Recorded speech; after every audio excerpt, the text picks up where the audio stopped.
आप देख रहे हैं KNI 24 न्यूज चैनल। लाइव खबर, लाइव असर। केंद्रीय मंत्री अनुप्रिया पटेल ने यूक्रेन में फंसे छात्रों के निकालने का जिक्र कर की मोदी सरकार की तारीफ।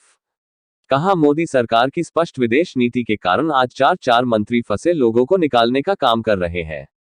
अपना दल एस प्रत्याशी के समर्थन में जनसभा को संबोधित करते हुए की सरकार के प्रयासों की तारीफ। मिर्जापुर में आयोजित जनसभा को संबोधित करते हुए केंद्रीय मंत्री अनुप्रिया पटेल ने यूक्रेन में फंसे लोगों का जिक्र कर उन्हें निकालने के प्रयासों पर की मोदी सरकार की तारीफ। मिर्जापुर के 96 विधानसभा सीट पर जनता जनार्दन इंटर कॉलेज तिलाव में अपना दल एस प्रत्याशी राहुल प्रकाश के समर्थन में आयोजित रैली को संबोधित करते हुए मिर्जापुर से सांसद व पूर्व केंद्रीय मंत्री अनुप्रिया पटेल ने राहुल प्रकाश को जिताने की लोगों से अपील किया। इस दौरान केंद्रीय मंत्री ने यूक्रेन और रूस के बीच हो रहे युद्ध का जिक्र करते हुए कहा कि वहां पर फंसे भारतीयों को निकालने के लिए चार मंत्रियों को लगाया गया है। उन्हें बाहर निकालने का काम कर रहे हैं, इसलिए मजबूत सरकार चुने। बाइट अनुप्रिया पटेल, केंद्रीय मंत्री। दे दीजिए, हम मेहमान हमारा जो होता है वो जान से प्यारा होता है। राहुल हम जाएंगे हमारे विधानसभा संयोजक विपुल सिंह जी, हाँ, पुष्प गुच्छ देकर के अभिनंदन करें। विधानसभा प्रभारी हमारे श्रीनिवास चतुर्वेदी जी, बहुत मेहनत से, तन मन धन से मेहनत करने वाले, यहाँ जगाने वाले, काशी नरेश हिंदू विश्वविद्यालय के पूर्व अध्यक्ष, भारतीय जनता पार्टी के पूर्व जिला महामंत्री आदरणीय हमारे विधानसभा प्रभारी, अपना दल एस जमुना प्रसाद सरोज जी, मैं चाहूंगा कि माननीय मंत्री जी का आप स्वागत करें। रमाकांत पटेल जी, पूर्व जिलाध्यक्ष।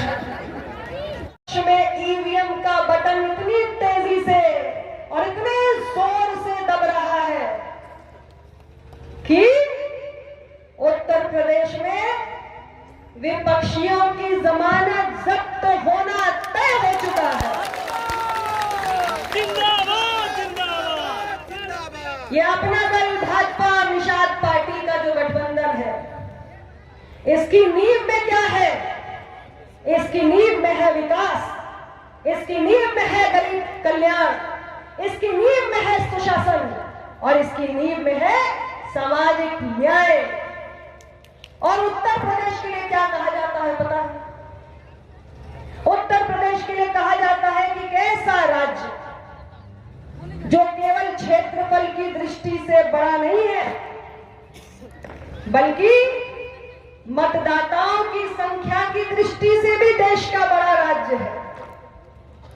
और ये वो राज्य है जिसने देश को सर्वाधिक प्रधानमंत्री देने का काम किया, जिसने देश की राजनीति की दिशा तय करने का इतिहास बनाया। तो उत्तर प्रदेश के मतदाता क्या करने जा रहे हैं, इसका कोलाहल पूरे देश में महसूस होता है। 5 राज्यों में चुनाव चल रहे, चर्चा किसकी होती है? उत्तर प्रदेश की। और पूरे देश में मच गया शोर, एनडीए ही एनडीए, यूपी में चारों। ये मैं आपके बीच कहने के लिए आई हूं। जिस तरीके से गरीब कल्याण की योजनाएं, आवास, शौचालय, बिजली का कनेक्शन, पीने का पानी, उज्ज्वला का सिलेंडर, जनधन खाता, आयुष्मान भारत का 5 लाख का बीमा, ये सब कुछ जिस तरह गरीबों के जीवन में पहुंचकर उसमें बदलाव लाने का काम किया गया है, रोज यही देखने को मिल रहा है। मोदी जी की सरकार अपनी स्पष्ट विदेश नीति के कारण वो सारे भारतीय नागरिक जो यूक्रेन के अंदर फंसे हुए हैं, हमारे 4 केंद्रीय मंत्री वहां पर गए हैं और वो उन सबको विमान में, एयर इंडिया के विमान में बैठाकर सुरक्षित उनकी वतन वापसी कराने का काम कर रहे हैं। तो इसलिए मैं आपसे कहती हूँ, देश की सरकार मजबूत हो ये जरूरी है, लेकिन देश की सरकार मजबूत तब होगी जब यूपी वाले मन बना लेंगे। तो यूपी वालों मन बना लो भाई, एक सीट पर एनडीए गठबंधन के प्रत्याशी को जिताकर भेजना है।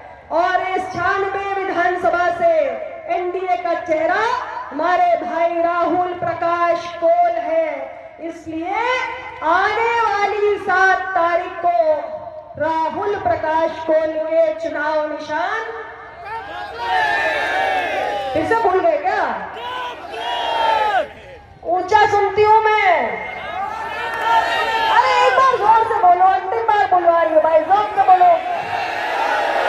ये हुई ना शेरों वाली बात। तो 7 तारीख कब से? और याद रखना, मोदी जी की कड़क चाय अपना दल के कप प्लेट में ही मिलती है भाई। याद है ना, जब मेरे लिए वोट मांगने आए थे माननीय प्रधानमंत्री जी, तो उन्होंने हंसते हुए कहा था कि भाई मेरे जीवन का पहला मौका है कि एक चाय वाला कप प्लेट के लिए वोट मांगने आया है। तो भाई ज्यादा कुछ ना कहते हुए मेरे कई कार्यक्रम लगे हैं। आप सबसे निवेदन है, 96 के विकास के लिए, उत्तर प्रदेश की खुशहाली के लिए, देश की मजबूत स्ट्रक्चर का निर्माण हुआ है। एक्सप्रेस वे बन रहे, हाईवे बन रहे। आपके अभी तो नेशनल हाईवे नंबर 4 की 4 लेनिंग हो रही, भाई आपके क्षेत्र से भी गुजर रहा है। गलत कह रही हूं क्या? हो रहा है ना? मोटा मोटा सड़क बन रहा है कि नहीं बन रहा है? अभी चलने में आनंद आता है कि नहीं? ये पूरे उत्तर प्रदेश में हो रहा है। हर जिले में मेडिकल कॉलेज 2012 से 2017 से पहले 12 मेडिकल कॉलेज थे उत्तर प्रदेश में। आज कितने हैं? 2017 के बाद हमारी सरकार ने तय किया हर जिले में एक मेडिकल कॉलेज बनाएंगे। मिर्जापुर में भी तो बना कि नहीं बना? आपके जिले तक लाभ पहुंचा? अरे सड़क भी आई, बिजली भी आई। बिजली सुधर गई कि नहीं? 20 घंटा मिल रही कि नहीं, ये बता दो। बिजली मिल गई, सड़क मिल गई, हाईवे मिल गया, अस्पताल मिल गया और गरीबों की मूलभूत आवश्यकताओं की पूर्ति कर दी इस सरकार ने। इसलिए मैंने कहा कि इस सरकार और हमारे गठबंधन की नींव में है विकास और गरीब कल्याण और सुशासन। ये इतना बड़ा इंफ्रास्ट्रक्चर काहे को तैयार कर रहे हैं? अरे जब सड़क बनेगी, एक्सप्रेस वे बनेगा, अंतरराष्ट्रीय हवाई अड्डा बनेगा, जलमार्ग बनेगा, वायु मार्ग बनेगा, बिजली आएगी, पानी आएगा, और तभी ना उद्योगपति आएंगे, तभी ना निवेश होगा। और 10 लाख करोड़ का निवेश लाने की योजना है। एक और कार्यकाल चाहिए। सारा इंफ्रास्ट्रक्चर बनाकर तैयार कर दिया, अब निवेश आएगा। निवेश आएगा तो उद्योग धंधे लगेंगे, उद्योग धंधे लगेंगे तो आपके परिवार के बेटा और बेटी के हाथों में रोजगार होगा, कमाई का साधन होगा। ये हमारी सरकार की सोच है, ये हमारी सरकार की सोच है। और मैं चाहती हूं कि सोच को आगे बढ़ाने के लिए आप एनडीए के गठबंधन को मजबूती प्रदान करें। उत्तर प्रदेश में सुरक्षित वातावरण कायम करने के लिए, उत्तर प्रदेश की तरक्की के लिए। और अभी मैं आपसे कह रही थी ना कि उत्तर प्रदेश में चुनाव होता है तो पूरे देश में चर्चा होती है। उसका कारण जानते हो? 403 विधानसभा की सीटें और 80 लोकसभा की सीटें। देश के अंदर जब एक मजबूत सरकार बनती है तो उस मजबूत सरकार को बनाने में सबसे बड़ा योगदान उत्तर प्रदेश का होता है। इसलिए उत्तर प्रदेश का चुनाव शोर मचाता है पूरे देश में। और आज अगर देश के अंदर माननीय प्रधानमंत्री जी के नेतृत्व वाली एक मजबूत सरकार बनी हुई है तो उसमें उत्तर प्रदेश का योगदान है। उत्तर प्रदेश ने इस मजबूत सरकार को बनाया है और जब सरकार मजबूत हो रही है तो देशवासियों के सम्मान की रक्षा हो रही है। आपको पता है ना, आज दुनिया में कहीं जंग छिड़ गई है। अरे रूस नाम का बड़ा सा देश है, यूक्रेन नाम के छोटे से देश पर हमला बोल दिया है। चारों तरफ बम फूट रहे हैं, धमाके हो रहे हैं, तबाही मची हुई है। देख रहे हो ना भाई, टीवी पर, मीडिया पर हो रहा है ना। लेकिन वहां पर भारतीय नागरिक फंसे हुए हैं। लेकिन यूपी वालों ने दिल्ली में मजबूत सरकार बनाई है मोदी जी की, और इसलिए जहां बम के धमाके हो